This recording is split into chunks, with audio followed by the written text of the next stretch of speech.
கர்த்தருடைய நாமத்துக்கு ஸ்தோத்திரம் உண்டாவதாக. வேத வசனத்துக்கு நடுங்கணும். ஏன்னா வேத வசனம் ஜீவனுள்ள வார்த்தை. அந்த வார்த்தையை நாம் எப்படி பயபக்தியோடு படிக்க வேண்டும், ஆர்வத்தோடு படிக்க வேண்டும். அதுக்கு ஒரு டைம் எடுத்துக்கோங்க. அதிகாலையில் நீங்கள் எழுந்து ஜெபிக்கும் போது இந்த வேதத்தை 1 மணி நேரம் நீங்கள் ஜெபிப்பீங்க இல்லையா, அதில் இந்த ஒரு பாகமாக நீங்கள் வேதத்தை வாசிங்க. ஒரு அதிகாரம் வாசித்தாலும் ரொம்ப சந்தோஷமாக இருக்கும்.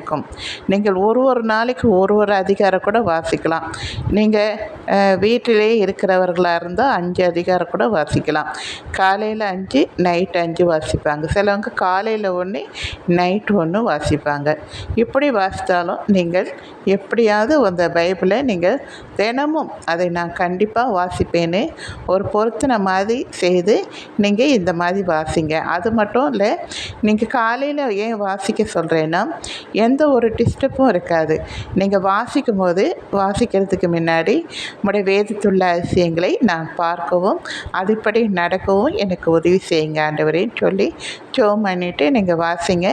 அந்த வசனத்தோடு ஆண்டவர் உங்களோட பேசுவார். நீங்கள் இன்றைக்கி என்ன உங்கள் வாழ்க்கையில் இருக்கோ அதை காட்டுவார், உங்களுக்கு உணர்த்துவார். இவர் இது மாதிரி இருக்கணும், இப்படி செய்யணும் அப்படின்றது பேசுவார். ரொம்ப நல்லாயிருக்கும். நாங்கள் அதை உணர்ந்திருக்கேன்.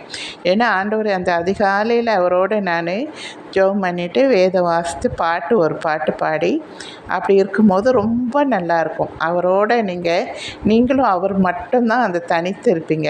ஏன்னா பசங்க முழிக்க மாட்டாங்க, யாரும் முழிக்க மாட்டாங்களா, ரொம்ப நல்லாயிருக்கும். நான் அந்த சந்தோஷத்தை நான் அனுபவிச்சதுனால தான் உங்களுக்கு சொல்கிறேன். நீங்களும் அந்த மாதிரி வேதத்தை வாசிங்க, சரிங்களா? சிலருக்கு என்ன தெரியுமா செய்வாங்க, 2 பேருமே வேலைக்கு போகிறாங்க அப்படின்னு அவசரமாக இந்த காலண்டரை பார்த்துட்டு அதில் ஒரு குட்டியாக வசனம் இருக்குது பார்த்தீங்களா, அதை மட்டும் வாசிச்சுட்டு போயிடுவாங்க. அது மாதிரி வாசிக்கக்கூடாதுங்க. வேத புஸ்தகத்தை எடுத்து அதை வாசிக்கணும். சிலர் வேத புஸ்தகம் எடுக்காதனால அது தூசி படிஞ்சு ஒரு மாதிரி இருக்கும். அது ஒரு எவ்வளோ பரிசுத்தமான பைபிள் தெரியுமா, அது ஒரு தூசி படிஞ்சு போய் இருக்கும். ஆலயத்துக்கு போகும்போது தட்டி எடுத்துகிட்டு போவாங்க. இல்லாட்டி யாருன்னா வீட்டில் ஐயர் வந்தால் பைபிள் கேட்டால் அதை தேடுவாங்க, எங்கே வச்சுருக்கோன்னு தெரியாமலே தேடுவாங்க.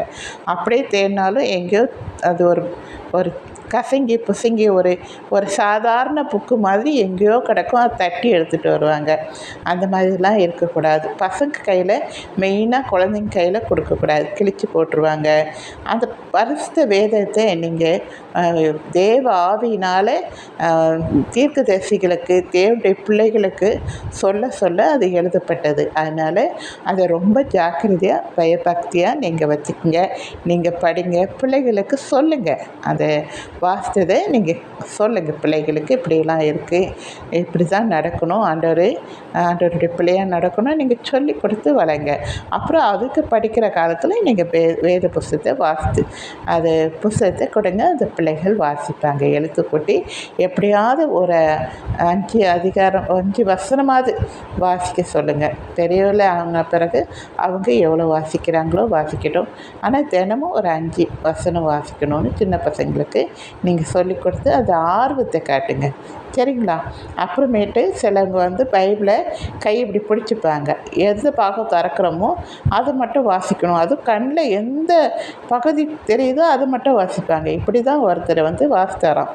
அப்படி வாசிக்கும்போது ஒரு நாள் அவசரமாக அந்த பைபிளை திறந்து வாசிக்கும் போது யூதாஸ்னு ஆண்டு கொண்டு சேர்த்தானோ அந்த பகுதி தெரிஞ்சதுனால அது வாசித்தாராம். வாசித்துட்டு இது என்ன காலங்கத்தால் இந்த வசனம் அப்படின்னு சொல்லிட்டு மறுபடியும் கண்ணை மூடிட்டு திறந்தால் நீனும் அந்தபடியே போய் செய் அப்படின்னு வசனம் இருந்துச்சான். உடனே அவர் இந்த மாதிரி வாசிக்கக்கூடாது இல்லையா? ஏன்னா அது எதுக்கு சொல்லப்பட்டிருக்கு, நீனும் அந்தபடியே போய் செய்யினா அது குளத்தங்கரையில் அந்த கழுவுறது சொல்லியிருப்பார். இந்த மாதிரி ஏதாவது இருக்கும். ஆனால் முழு அதிகாரம் வாசித்தா தானே அது ஆண்டவர் எதுக்காக சொல்லப்பட்டு இருக்குதுன்னு தெரியும் இல்லையா? யூதாஸ் ஆண்டு கொண்டு செத்தான்றது நம்மளுக்கு எல்லாருக்குமே தெரியும். ஆனால் அவன் எதனால் செத்தான், இயேசு காட்டி கொடுத்தான், அப்படி அதெல்லாம் அவங்க வாசிக்காமல் வெறுமனே வாசிப்பாங்க. அப்படி தான் இருக்கக்கூடாதுன்னு நான் உங்ககிட்ட சொல்கிறேன். நான் மறுபடியும் சொல்கிறேன், வேதத்தை அனுதினமும் வாசிங்க, தியானிங்க. நம்ம இன்றைக்கி என்ன சொல்லியிருக்காருன்னு தியானிக்கிறது மட்டும் இல்லை, அதுபடி நடங்க, சரிங்களா? தேங்க்யூ.